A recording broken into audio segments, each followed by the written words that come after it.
US fed rate cut, China ఉద్దీపన package ఉండొచ్చనే అంచనాలతో yellow metal పరుగులు తీస్తోంది. నిన్న కాస్త శాంతించిన పుత్తడి ధర అంతర్జాతీయ మార్కెట్లో మళ్లీ $2,400 మార్కును క్రాస్ చేసింది. గ్లోబల్ స్పాట్ మార్కెట్లో ఔన్స్ గోల్డ్ $2,415 పలుకుతోంది. ఈ ఏడాది నవంబర్ నుంచి యుఎస్ వడ్డీ రేట్లలో కోత ప్రారంభం కావచ్చనే ప్రచారం జరుగుతుండటంతో ఇన్వెస్టర్లు ప్రత్యామ్నాయ పెట్టుబడిగా గోల్డ్పై మక్కువ చూపుతున్నారు. ఇక చైనా ప్రకటించే స్టిమ్యులస్ ప్యాకేజ్ బులియన్ మార్కెట్ వృద్ధికి దోహదపడుతుందని ఇండస్ట్రీ ఎక్స్పర్ట్స్ చెబుతున్నారు.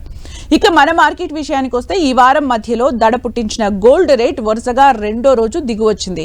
గత 2 రోజుల్లో గోల్డ్ రేట్ దాదాపు $500 తగ్గింది. ఇవాళ ప్యూర్ గోల్డ్ 10 గ్రాముల ధర స్వల్పంగా తగ్గి $73,740 పలుకుతోంది. ఇక 22 క్యారెట్ల గోల్డ్ $67,600 నుంచి $67,590 చేరింది. ఇక అన్ని ట్యాక్స్లు కలిపి హైదరాబాద్ లో ప్యూర్ గోల్డ్ 10 గ్రాముల ధర $76,360 పలుకుతోంది.